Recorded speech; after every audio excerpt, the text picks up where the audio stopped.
നിലവിൽ എന്ത് സംശയങ്ങളുണ്ടെങ്കിലും നമ്മൾ അന്വേഷിച്ചു പോകുന്ന ഒരു സ്ഥലമുണ്ട്, ഗൂഗിളിനോട് ചോദിക്കുക എന്ന ഒരു ഭാഷാ ശൈലി തന്നെ ഇപ്പോൾ നിലവിലുണ്ട്. പക്ഷേ ഇനി കാര്യങ്ങൾ അങ്ങനെ ആയിരിക്കുകയില്ല. ഗൂഗിളിനെ കടത്തിവെട്ടുന്ന മറ്റൊരു സംവിധാനം വന്നു കഴിഞ്ഞു. ChatGPT എന്ന പേരിലാണ് അതറിയപ്പെടുന്നത്. ChatGPTയെ എല്ലാ കാര്യങ്ങളും അറിയുന്ന ഒരു സുഹൃത്തായിട്ട് നമുക്ക് എടുക്കാം. ലോകത്തുള്ള എല്ലാ കാര്യങ്ങളെക്കുറിച്ചും നമുക്ക് ChatGPTയോട് ചോദിക്കാം. GPT ലോകത്തിൽ കിട്ടാവുന്നതിൽ വെച്ച് ഏറ്റവും മികച്ച ഉത്തരങ്ങൾ തന്നെ നമുക്ക് നൽകും. തരുന്ന ഉത്തരത്തിൽ എന്തെങ്കിലും സംശയങ്ങൾ ഉണ്ടെങ്കിൽ അപ്പോഴും നമുക്ക് ChatGPTയോട് ചോദിക്കാം. തുടർന്നുള്ള സംഭാഷണങ്ങൾ ഒരു ചാറ്റ് ബോക്സിൽ എന്ന പോലെ തുടർന്നു പോകുന്നതാണ്. നമുക്ക് കൃത്യമായിട്ടുള്ള ഉത്തരം ലഭ്യമാകുന്നിടം വരെ ആ സംഭാഷണം മുന്നോട്ട് കൊണ്ടുപോകാം. ഗൂഗിളിൽ നമ്മളൊരു കാര്യം അന്വേഷിക്കുകയാണെങ്കിൽ അവിടെ നിരവധി പരസ്യങ്ങൾ കാണിക്കുന്നതായിരിക്കും. കൂടാതെ ഒരുപാട് വെബ്സൈറ്റുകളുടെ ലിങ്ക് ആയിരിക്കും നമുക്ക് കാണിച്ചു തരുന്നത്. പക്ഷേ ഇതേപോലൊരു ചോദ്യം നമ്മൾ ChatGPTയോടാണ് ചോദിക്കുന്നതെങ്കിൽ കൃത്യമായിട്ടുള്ള ഉത്തരം നമുക്ക് കണ്ടെത്തി പറഞ്ഞു തരികയാണ് ചെയ്യുന്നത്. എൻ്റെ ഗവേഷണ വിഷയമാണ് ഡാർക്ക് മാറ്റർ. ഡാർക്ക് മാറ്ററിനെ കുറിച്ച് നമുക്ക് ChatGPTയോട് ഒന്ന് ചോദിച്ചു നോക്കാം. ഇതാണ് ChatGPTയുടെ ഹോം പേജ്. ഇവിടെ ഞാൻ വാട്ട് ഈസ് ഡാർക്ക് മാറ്റർ എന്ന് ടൈപ്പ് ചെയ്യുകയാണ്. അപ്പോൾ ഒരു സുഹൃത്ത് പറഞ്ഞു തരുന്നത് പോലെ അല്ലെങ്കിൽ ചാറ്റ് ബോക്സിൽ ടൈപ്പ് ചെയ്ത് തരുന്നത് പോലെ തന്നെ ChatGPT അതിൻ്റെ ഉത്തരവും എനിക്ക് കാണിച്ചു തരുന്നു. ChatGPT ഇപ്പോൾ കൃത്യമായിട്ടുള്ള ഒരു ഉത്തരം നമുക്ക് പറഞ്ഞു തന്നിട്ടുണ്ട്. ഡാർക്ക് മാറ്ററിനെ കുറിച്ച് എന്തെങ്കിലുമൊക്കെ അറിയാവുന്ന ഒരു വ്യക്തിക്ക് ഇത് സ്വീകാര്യമായിട്ടുള്ള ഒരു ഉത്തരം തന്നെയാണ്. പക്ഷേ ആദ്യമായിട്ടാണ് ഡാർക്ക് മാറ്ററിനെ കുറിച്ച് അന്വേഷിക്കുന്നതെങ്കിൽ ഇത് വായിച്ചാൽ കാര്യമായിട്ടൊന്നും തന്നെ മനസ്സിലാവുകയില്ല. അങ്ങനെയാണെങ്കിൽ അതും നമുക്ക് ChatGPTയോട് തന്നെ പറയാം. Can you explain it simply എന്നൊന്ന് ടൈപ്പ് ചെയ്ത് നോക്കിയാലോ? കിട്ടാവുന്നതിൽ വെച്ച് ഏറ്റവും സിമ്പിളായിട്ടുള്ള വാക്കുകളിൽ ChatGPT ഇപ്പോൾ ആ ഉത്തരവും നമുക്ക് പറഞ്ഞു തന്നിരിക്കുകയാണ്. ഇതിൽ നിങ്ങൾ നോക്കുകയാണെങ്കിൽ മനോഹരമായിട്ടുള്ള ഒരു ഉദാഹരണം പോലും പറഞ്ഞു തന്നിട്ടുണ്ട്. ഫർണിച്ചറുകൾ ഉപയോഗിച്ചിട്ടുള്ള ഒരു ഉദാഹരണം. അതായത് നമ്മുടെ വീടിനുള്ളിൽ നിരവധി ഫർണിച്ചറുകളുണ്ട്. ആ ഫർണിച്ചറിനെ നമുക്ക് കാണാൻ കഴിയുമെങ്കിൽ അത് വിസിബിൾ ആയിട്ടുള്ള മാറ്ററാണ്. കാണാൻ കഴിയാത്ത ഫർണിച്ചറുകൾ ഉണ്ടെങ്കിലോ അത് ഇൻവിസിബിൾ ആയിട്ടുള്ള ഡാർക്ക് മാറ്ററാണ്. പക്ഷേ അത്തരത്തിലുള്ള ഫർണിച്ചർ അവിടെ ഉണ്ടെന്ന് നമുക്ക് അറിയാൻ സാധിക്കും. കാരണം നമ്മൾ അതുവഴി നടന്നു പോകുമ്പോൾ അതിൽ തട്ടാനുള്ള സാധ്യതയുണ്ട്. പിന്നെ പ്രകാശം പതിക്കുമ്പോൾ ആ ഫർണിച്ചറിൻ്റെ നിഴൽ അവിടെ പതിക്കാനുള്ള സാധ്യതയുണ്ട്. ഇതുപോലെ തന്നെയാണ് ഡാർക്ക് മാറ്റർ. നമ്മൾ നേരിട്ട് നോക്കുമ്പോൾ അത് കാണാൻ സാധിക്കുകയില്ല. പക്ഷേ അത് അവിടെ ഉള്ളത് കൊണ്ട് തന്നെ പ്രപഞ്ചത്തിൽ പല രീതിയിലുള്ള മാറ്റങ്ങൾ സംഭവിക്കുന്നുണ്ട്. ഉദാഹരണത്തിന് അതിൻ്റെ അടുത്തൂടെ കടന്നു പോകുന്ന നക്ഷത്രങ്ങൾ, മറ്റ് ഗ്യാസുകൾ, അതിലെല്ലാം വലിയ രീതിയിലുള്ള ചലനങ്ങൾ സംഭവിക്കുന്നുണ്ട്. അതിനുപരിയായി ഈ ഗാലക്സികളൊക്കെ ഇപ്രകാരം ഇവിടെ നിലകൊള്ളണമെങ്കിൽ അത്രയധികം മാസുള്ള ഡാർക്ക് മാറ്റർ തീർച്ചയായിട്ടും ഉണ്ടായിരിക്കണം. അല്ലെങ്കിൽ ഇത്തരത്തിലുള്ള ഒരു സ്ട്രക്ചറിൽ നമുക്ക് ഗാലക്സികളെ കാണാൻ സാധിക്കുകയില്ല. ഇപ്പോൾ കാണുന്ന പല ഗാലക്സികളും പല തുണ്ടമായി മുറിഞ്ഞു മാറി ചിതറിപ്പോകേണ്ടതാണ്.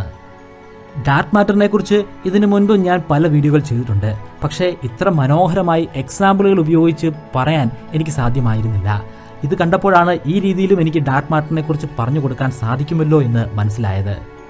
എല്ലാവർക്കും മനസ്സിലായ ഉത്തരം നൽകിയ ChatGPTയെ ഒന്ന് അനുമോദിക്കാം. അതിന് ഞാൻ എക്സലൻ്റ് എന്ന് ടൈപ്പ് ചെയ്ത് എൻ്റെ പ്രസ് ചെയ്യുന്നു. ഒരു വ്യക്തിയെ പോലെ തന്നെ അതിന് മറുപടിയും എനിക്ക് ChatGPT തരുന്നുണ്ട്. ഞാനിപ്പോൾ വിഷമാവസ്ഥയിലാണ് ഇരിക്കുന്നതെങ്കിൽ അതും എനിക്കൊരു സുഹൃത്തിനോട് പറയേണ്ട കാര്യമുണ്ട്.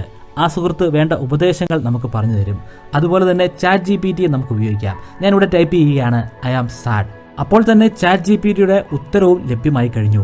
നമ്മളെ സമാധാനിപ്പിക്കുകയും നമ്മുടെ സങ്കടം മാറാനുള്ള ചില ടിപ്പുകൾ പറഞ്ഞു തരികയും ചെയ്യുകയാണ് ChatGPT. വെറുതെ ഉത്തരങ്ങൾ പറഞ്ഞു തരിക മാത്രമല്ല, വളരെ വിഷമകരമായിട്ടുള്ള പല പ്രോഗ്രാമിംഗ് കോഡുകൾ നമുക്ക് വേണ്ടി കോഡ് ചെയ്ത് തരികയും ചെയ്യും. നമുക്കൊരു ഉദാഹരണം നോക്കാം.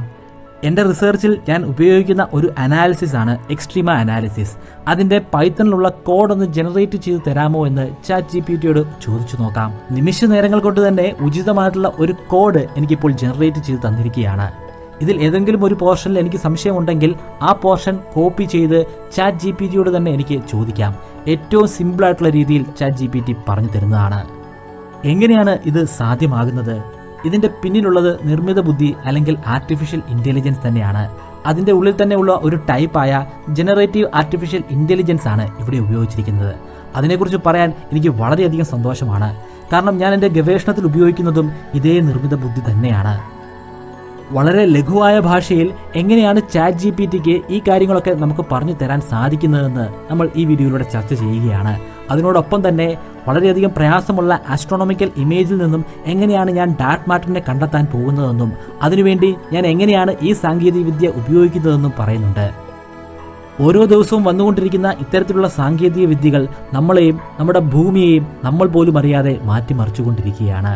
2015 ഓപ്പൺ AI എന്ന പേരിൽ അറിയപ്പെടുന്ന കമ്പനിയിലൂടെ ChatGPT നിലവിൽ വരുന്നത്. ഇതിന്റെ സ്ഥാപകൻ സാം ഓട്ടോമാൻ ആണ്. ഒരു അമേരിക്കക്കാരനാണ്. അദ്ദേഹത്തോടൊപ്പം തന്നെ ഉണ്ടായിരുന്ന മറ്റൊരു സ്ഥാപകനാണ് ഇലോൺ മസ്ക്. പക്ഷേ പിന്നീട് 2018 അദ്ദേഹം ഇതിൽ നിന്നും പിന്മാറുകയായിരുന്നു. പക്ഷേ അദ്ദേഹം പിന്മാറിയെങ്കിലും വലിയ രീതിയിലുള്ള ഫണ്ടിംഗ് ആണ് ഇവിടെ സംഭവിച്ചുകൊണ്ടിരിക്കുന്നത്. മൈക്രോസോഫ്റ്റ് $1 ബില്യൺ ആണ് ഇപ്പോൾ തന്നെ നിക്ഷേപിച്ചിരിക്കുന്നത്. മൈക്രോസോഫ്റ്റിന് പുറമെ നാഷണൽ സയൻസ് ഫൗണ്ടേഷനും ഡിഫൻസ് അഡ്വാൻസ്ഡ് റിസർച്ച് പ്രോജക്ട് ഏജൻസിയായ ഡാർപയും ഇതിൽ വലിയ രീതിയിലുള്ള പണം നിക്ഷേപിച്ചിട്ടുണ്ട്. മൈക്രോസോഫ്റ്റിനെ സംബന്ധിച്ചിടത്തോളം ഗൂഗിളിനെ കടത്തിവെട്ടുക എന്ന് പറയുന്നത് അവരുടെ ഏറ്റവും വലിയ ലക്ഷ്യമാണ്. ആ ലക്ഷ്യത്തിലേക്കുള്ള ഒരു താക്കോലാണ് ശരിക്കും പറഞ്ഞാൽ ChatGPT. ഇതിന്റെ പിന്നിലുള്ള സാങ്കേതികവിദ്യ നമ്മൾ മുമ്പ് പറഞ്ഞതുപോലെ തന്നെ ജനറേറ്റീവ് AI അല്ലെങ്കിൽ ജനറേറ്റീവ് ആർട്ടിഫിഷ്യൽ ഇന്റലിജൻസ് ആണ്. ഓൾറെഡി ഉള്ള ഡേറ്റ പാറ്റേൺ ഉപയോഗിച്ച് പുതിയ ഡേറ്റകളെ ക്രിയേറ്റ് ചെയ്യുക എന്നതാണ് ജനറേറ്റീവ് AIയുടെ പ്രാഥമികമായിട്ടുള്ള ജോലി. നിങ്ങൾക്കെല്ലാം അറിയാമായിരിക്കും, കുറച്ചു നാളായി ഞാനൊരു ഗവേഷണത്തിൽ ഏർപ്പെട്ടുകൊണ്ടിരിക്കുകയാണ്. പ്രപഞ്ചത്തിൽ അടങ്ങിയിരിക്കുന്ന ഡാർക്ക് മാറ്ററിനെ കണ്ടെത്തുക എന്നതാണ് എൻ്റെ ലക്ഷ്യം. പ്രപഞ്ചത്തിൽ നമുക്ക് കാണാൻ സാധിക്കുന്ന അല്ലെങ്കിൽ നമുക്ക് മനസ്സിലാക്കാൻ സാധിക്കുന്ന 5% പദാർത്ഥങ്ങൾ മാത്രമേ ഉള്ളൂ. അതിനെയാണ് നമ്മൾ വിസിബിൾ മാറ്റർ എന്ന് പറയുന്നത്. ബാക്കി 95% നമുക്ക് കാണാനോ തിരിച്ചറിയാനോ സാധ്യമാകുന്നില്ല. അതിനെ നമുക്ക് ഡാർക്ക് മാറ്റർ എന്നും ഡാർക്ക് എനർജി എന്നും പറയാം. കൃത്യമായിട്ട് ഡാർക്ക് മാറ്ററിനെ തന്നെ കണ്ടെത്തുകയാണ് എൻ്റെ ലക്ഷ്യം. അതിനുവേണ്ടി ഞാൻ ഉപയോഗിക്കുന്ന സാങ്കേതിക വിദ്യ ജനറേറ്റീവ് AI ആണ്. ഹബിൾ സ്പേസ് ടെലസ്കോപ്പും ജെയിംസ് വെബ് സ്പേസ് ടെലസ്കോപ്പും ഒക്കെ ജനറേറ്റ് ചെയ്യുന്ന ചിത്രങ്ങൾ വളരെയധികം വലിപ്പമേറിയ ചിത്രങ്ങളാണ്. അതിൻ്റെ ഉള്ളിൽ അടങ്ങിയിരിക്കുന്ന വളരെ ചെറിയ അൾട്രാ ഫെയിൻ ഡ്വാർഫ് ഗാലക്സിയെയും മറ്റ് സെലസ്റ്റിയൽ ബോഡികളെയും ഒക്കെ കണ്ടെത്തുക എന്ന് പറയുന്നത് വളരെ ദുസ്സഹമായിട്ടുള്ള ഒരു പ്രക്രിയ തന്നെയാണ്. പക്ഷേ അവിടെ നമ്മൾ ജനറേറ്റീവ് ആർട്ടിഫിഷ്യൽ ഇന്റലിജൻസ് ഉപയോഗിക്കുകയാണെങ്കിൽ വളരെ എളുപ്പത്തിൽ തന്നെ മെഷീൻ ലേണിംഗിന്റെ സഹായത്താൽ നമുക്ക് ഇതെല്ലാം കണ്ടെത്താൻ സാധിക്കും. ഇതിനുവേണ്ടി ഞാനൊരു സിന്തറ്റിക് ഇമേജ് സൃഷ്ടിക്കുന്നുണ്ട്. അതിൻ്റെ ഉള്ളിൽ ഗാലക്സികൾ ഉണ്ടാകും. അതിനുവേണ്ടി ഉപയോഗിക്കുന്ന ജനറേറ്റീവ് മോഡൽ ജനറേറ്റീവ് അഡ്വേഴ്സൽ നെറ്റ്വർക്ക് അല്ലെങ്കിൽ വേരിയേഷണൽ ഓട്ടോ എൻകോഡർ ആണ്. അതിനുവേണ്ടി യഥാർത്ഥത്തിലുള്ള ആസ്ട്രോണമിക്കൽ ഇമേജുകൾ തന്നെയാണ് ഉപയോഗിക്കുന്നത്. അതിനുശേഷം അതെങ്ങനെയാണ് ഞാൻ സൃഷ്ടിച്ചെടുത്തതെന്നും അതിൻ്റെ പാറ്റേൺ എപ്രകാരമാണെന്നും മെഷീന് പറഞ്ഞു കൊടുക്കുന്നു. പിന്നീടുള്ള ജോലി മെഷീൻ്റെയാണ്. മെഷീൻ ഇത്തരത്തിലുള്ള സിമിലർ പാറ്റേൺ ഉള്ള സിന്തറ്റിക് ഇമേജുകൾ കണ്ടെത്തുന്നു.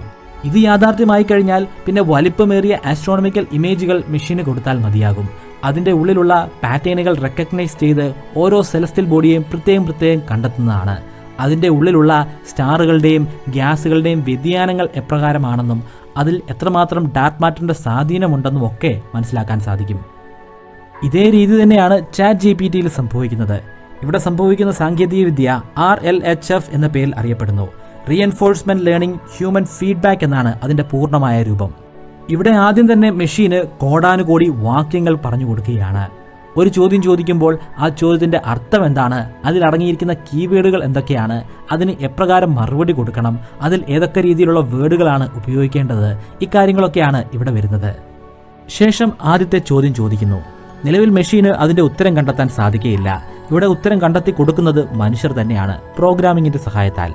അത്തരത്തിൽ ഉത്തരം കണ്ടെത്തുകയും അതെങ്ങനെയാണ് കണ്ടെത്തിയതെന്നും അതിൻ്റെ പാറ്റേൺ എങ്ങനെയാണെന്നും നമ്മൾ മെഷീന് പറഞ്ഞു കൊടുക്കുന്നു. ഒരു കുട്ടിയെ നമ്മൾ ഒരു കാര്യം പഠിപ്പിച്ചു കൊടുക്കുന്നത് പോലെ തന്നെയാണ് ഈ പ്രക്രിയ മുന്നോട്ട് പോകുന്നത്. പക്ഷേ നമ്മൾ വാക്കുകൾ കൊണ്ട് ആ കുട്ടിയോട് സംസാരിക്കുമ്പോൾ ഇവിടെ പ്രോഗ്രാമിംഗ് ലാംഗ്വേജുകളുടെ സഹായത്താലാണ് നമ്മൾ മെഷീനോട് സംസാരിക്കുന്നത്. ഇനി നമ്മൾ രണ്ടാമതും മറ്റൊരു ചോദ്യം ചോദിക്കുന്നു. ഇത്തവണ ആ ചോദ്യത്തിന്റെ ഉത്തരം കണ്ടെത്തുന്നത് മെഷീനാണ്. ഇവിടെ മനുഷ്യരുടെ ഒരു സഹായവും വേണ്ടി വരുന്നില്ല. പക്ഷേ അടുത്ത സ്റ്റെപ്പിൽ മനുഷ്യരുടെ സഹായം എന്തായാലും വേണ്ടിവരും. കാരണം നമുക്ക് ഒരുപാട് ഉത്തരങ്ങളാണ് ഇവിടെ ലഭ്യമായിരിക്കുന്നത്. നമ്മുടെ കസ്റ്റമറിന് കൊടുക്കേണ്ടത് ഏറ്റവും മികച്ച ഉത്തരം തന്നെയാണ്. അതിനെ നമുക്ക് റാങ്ക് ചെയ്യണം. എങ്ങനെയാണ് റാങ്ക് ചെയ്ത് ഏറ്റവും ഉചിതമായിട്ടുള്ള ഉത്തരം കണ്ടെത്തുക എന്നത് നമ്മൾ മനുഷ്യർ തന്നെ പറഞ്ഞു കൊടുക്കണം. അതിനുശേഷം മൂന്നാമത് വീണ്ടും നമ്മളൊരു ചോദ്യം ചോദിക്കുന്നു. ഈ ചോദ്യത്തിന്റെ ഉത്തരം മെഷീൻ തന്നെ കണ്ടെത്തുന്നു. പിന്നീട് ഉചിതമായിട്ടുള്ള ഉത്തരം അതിൽ നിന്ന് തിരഞ്ഞെടുക്കുന്നതും മെഷീൻ തന്നെയാണ്. ഇവിടെ മനുഷ്യരുടെ ഒരു സഹായവും വേണ്ടി വരുന്നില്ല. ഇതാണ് വളരെ ലഘുവായ ഭാഷയിൽ ആർട്ടിഫിഷ്യൽ ഇന്റലിജൻസ് ഉപയോഗിച്ച് ഒരു ഡേറ്റയെ ക്രിയേറ്റ് ചെയ്യുന്നത്. ChatGPT സൃഷ്ടിക്കുന്ന സാധ്യതകൾ അനന്തമാണ്. ഉദാഹരണത്തിന് ഒരു പുസ്തകം. ആ പുസ്തകം വായിക്കാനുള്ള സമയം നമുക്ക് ഇല്ലാന്ന് കരുതിക്കോ. അല്ലെങ്കിൽ അതിൻ്റെ സമ്മറി നമ്മൾ എവിടെന്നെങ്കിലും കണ്ടെത്തിയാൽ പോലും അത് വായിക്കാൻ വളരെ പ്രയാസമാണ്. അങ്ങനെയാണെങ്കിൽ നമുക്ക് ChatGPTയോട് ചോദിച്ചാൽ ഏറ്റവും ലഘുവായിട്ടുള്ള ഭാഷയിൽ അത് നമുക്ക് പറഞ്ഞു തരുന്നതാണ്. ലോകത്ത് നിരവധി ഭാഷകളുണ്ട്. എല്ലാ ഭാഷയും മനസ്സിലാക്കാൻ വളരെ പ്രയാസമാണ്. നമുക്കതിൻ്റെ ആവശ്യവുമില്ല. പക്ഷേ ചില വാചകങ്ങൾ നമുക്ക് അറിഞ്ഞാൽ കൊള്ളാവുന്നുണ്ട്. പക്ഷേ നമുക്കറിയാവുന്ന ഭാഷയല്ല. അങ്ങനെയാണെങ്കിൽ അത് ജസ്റ്റ് കോപ്പി ചെയ്ത് ChatGPT ചോദിച്ചാൽ മാത്രം മതിയാകും. അത് ഏത് ഭാഷയാണെന്നും അത് അർത്ഥമാക്കുന്നത് എന്താണെന്നും നമുക്ക് പറഞ്ഞു തരും. ഒരു വലിയ എസ്സേ ഉണ്ടെന്ന് കരുതുക, അല്ലെങ്കിൽ വളരെയധികം പ്രയാസമുള്ള ഒരു ശാസ്ത്ര പ്രബന്ധമുണ്ടെന്ന് കരുതുക. അതിൻ്റെ ഒരു സമ്മറി നമുക്ക് അറിയണം, അതും വളരെ ലഘുവായ ഭാഷയിൽ അറിഞ്ഞിരിക്കണം. അങ്ങനെയാണെങ്കിലും നമുക്കത് ChatGPT ചോദിക്കാൻ സാധിക്കും. ലോകത്തിലെ തന്നെ ഏറ്റവും പ്രയാസമേറിയ തിയറികളും പ്രയാസമേറിയ പുസ്തകങ്ങളുമൊക്കെ ഒരു സാധാരണക്കാരന് പോലും ഇനി മനസ്സിലാക്കാൻ സാധിക്കും, അതും സാധാരണക്കാരൻ്റെ ഭാഷയിൽ തന്നെ. ഇതിനെല്ലാം നമ്മളെ സഹായിക്കാൻ പോകുന്നത് ChatGPT ആണ്. അതിൻ്റെ ഒരു തുടക്കം മാത്രമേ ആയിട്ടുള്ളൂ എന്നതാണ് ഏറ്റവും ഞെട്ടിക്കുന്ന വസ്തുത. ഇപ്പോൾ ഈ ഒരു സാങ്കേതികവിദ്യയുടെ പക്കൽ 2021 വരെയുള്ള ഡേറ്റകൾ മാത്രമേ ഉള്ളൂ. അതിനുശേഷമുള്ള ഡേറ്റകളൊന്നും ലഭ്യമായിട്ടില്ല, അത് പഠിപ്പിച്ചിട്ടില്ല എന്നതാണ് വാസ്തവം. അത് വരും കാലങ്ങളിൽ നടപ്പിലാകുന്നതാണ്. അതുകൊണ്ട് തന്നെ 2021 മുൻപുള്ള കാര്യങ്ങൾ ചോദിച്ചാൽ മാത്രമേ നമുക്ക് മനസ്സിലാക്കാൻ സാധിക്കുകയുള്ളൂ. അതിനുശേഷമുള്ള കാര്യങ്ങളാണ് ചോദിക്കുന്നതെങ്കിൽ ChatGPT തന്നെ നമുക്കിത് പറഞ്ഞു തരുന്നതാണ്. നിലവിൽ 2021 വരെയുള്ള അറിവ് മാത്രമേ എനിക്കുള്ളൂ എന്ന്. ChatGPTക്ക് ചില നെഗറ്റീവുകളുമുണ്ട്. കുറേ ആളുകളുടെ തൊഴിലവസരങ്ങൾ കുറയാൻ പോവുകയാണ്, പ്രത്യേകിച്ചും IT മേഖലയിലുള്ളവരുടെ. ഇത് സൃഷ്ടിച്ചെടുത്തത് തന്നെ IT മേഖലയാണ്. പക്ഷേ ഇതിന് തന്നെ IT മേഖലയിലെ പലരുടെയും ജോലികൾ തനിയെ ചെയ്യാൻ സാധ്യമാകും. കസ്റ്റമർ സർവീസ് മേഖലയിൽ പ്രവർത്തിക്കുന്നവരുടെ ജോലി പോകാനും സാധ്യതയുണ്ട്.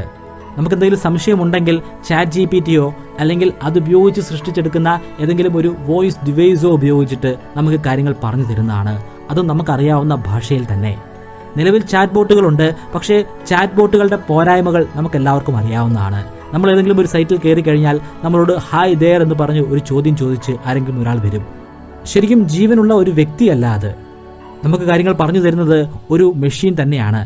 പക്ഷേ നേരത്തെ ഫീഡ് ചെയ്ത് വെച്ചിരിക്കുന്ന ഡേറ്റകൾ മാത്രമേ നമുക്ക് പറഞ്ഞു തരികയുള്ളൂ. അതിന് നമ്മൾ ചോദിക്കുന്ന ചോദ്യങ്ങൾ അനുസരിച്ച് മാറ്റങ്ങൾ വരുത്താൻ സാധിക്കുകയില്ല. ചിലപ്പോൾ നമ്മൾ ചോദിക്കുന്ന ചോദ്യം അതിന് മനസ്സിലാക്കാൻ സാധിച്ചു എന്നും വരികയില്ല. ചില സമയങ്ങൾ അത് പറയുന്ന ചോദ്യങ്ങളിൽ നിന്ന് മാത്രമേ നമുക്ക് തിരഞ്ഞെടുക്കാൻ സാധിക്കുകയുള്ളൂ. അതിനപ്പുറം എന്തെങ്കിലും ചോദിക്കണമെങ്കിൽ നമുക്ക് ചോദിക്കാൻ സാധിക്കുകയില്ല. പക്ഷേ ജനറേറ്റീവ് ആർട്ടിഫിഷ്യൽ ഇൻ്റലിജൻസിൻ്റെ വരവോടുകൂടി ഇതിൽ വലിയ മാറ്റങ്ങൾ സംഭവിക്കുന്നതാണ്. ChatGPTക്ക് സമാനമായിട്ടുള്ള പല ടൂളുകളും വരാൻ. നമസ്കാരം, ഞാൻ ബ്രൈറ്റ് കേരളൈറ്റ്. നിങ്ങൾക്കും ബ്രൈറ്റ് കേരളൈറ്റ് എന്ന യൂട്യൂബ് ചാനലിന്റെ ഭാഗമാകണോ? അങ്ങനെയെങ്കിൽ സബ്സ്ക്രൈബ് ബട്ടനോട് ചേർന്ന് കാണുന്ന ജോയിൻ ബട്ടണിൽ ക്ലിക്ക് ചെയ്യുക.